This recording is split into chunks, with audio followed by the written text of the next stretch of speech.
All right, guys, you can see I got some really great Pachysandra here.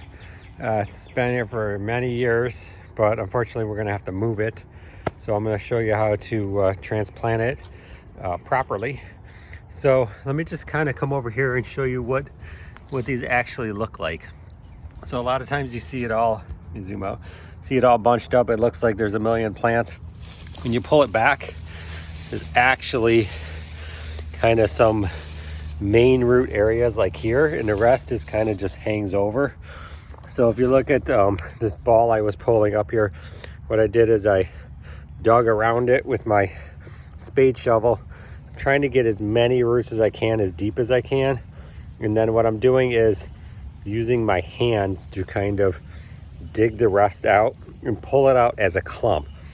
So in this situation with Pachysandras, you're going to basically get clumps. You could end up, and you're inevitably going to end up with stuff like this too, where it's just a single with the root, and that will transplant too. But it's a lot easier when you have a big clump, because when you want to transplant it to your new location, you can just kind of dig a bigger hole and put that whole clump in there, and it's going to have a higher success rate of surviving. Now this is very late March in the Michigan region, lower Michigan. It's a great time to do it because the plants have just started to wake up. I probably should have did it a week before, but you can see they're starting to get these little flowers on them, which means they just started to activate or come out of hibernation. But you can still pull it off, and you're going to have some cool nights and wet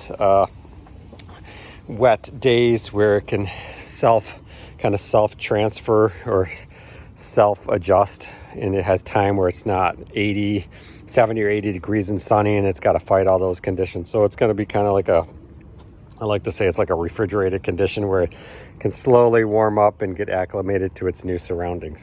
So you can see I dug this out with my spade, and then you can see how I pull it up. You can see how deep those roots are. Not deep, but how dense they are. So what I'm trying to do is pull it up as a clump. So you can kind of see this whole huge clump that I dug deep underneath to loosen the soil. And I'm going to take this, and I'm probably going to come around here and take my spade and kind of, dig it in there and make a nice round shape. And then I'll take this whole clump and then move it over. In this situation, I had a lot of grass growing in here, so I'm going to go ahead and take the grass out by basically undercutting it like I did here. So taking the roots out so it doesn't grow back. And then I'm just gonna kind of dig a shallow hole here, which I already kind of got out, but I'm loosening the dirt underneath as well. So you can see my Pachysandra ball right here. It's a very hardy bunch of roots. I'm gonna just drop it in there.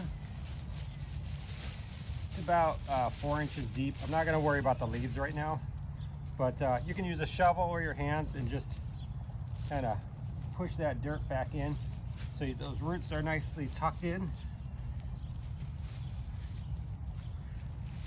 Sometimes I sprinkle a little on top too. The roots will sink down as the dirt adjusts as well.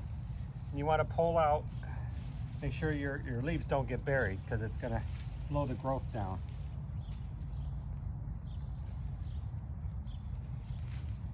So now what we have here is the Pachysandra is now level with the dirt, because I dug it to that depth that I pulled it out of, which was about 4 inches. So I'm just going to press down here.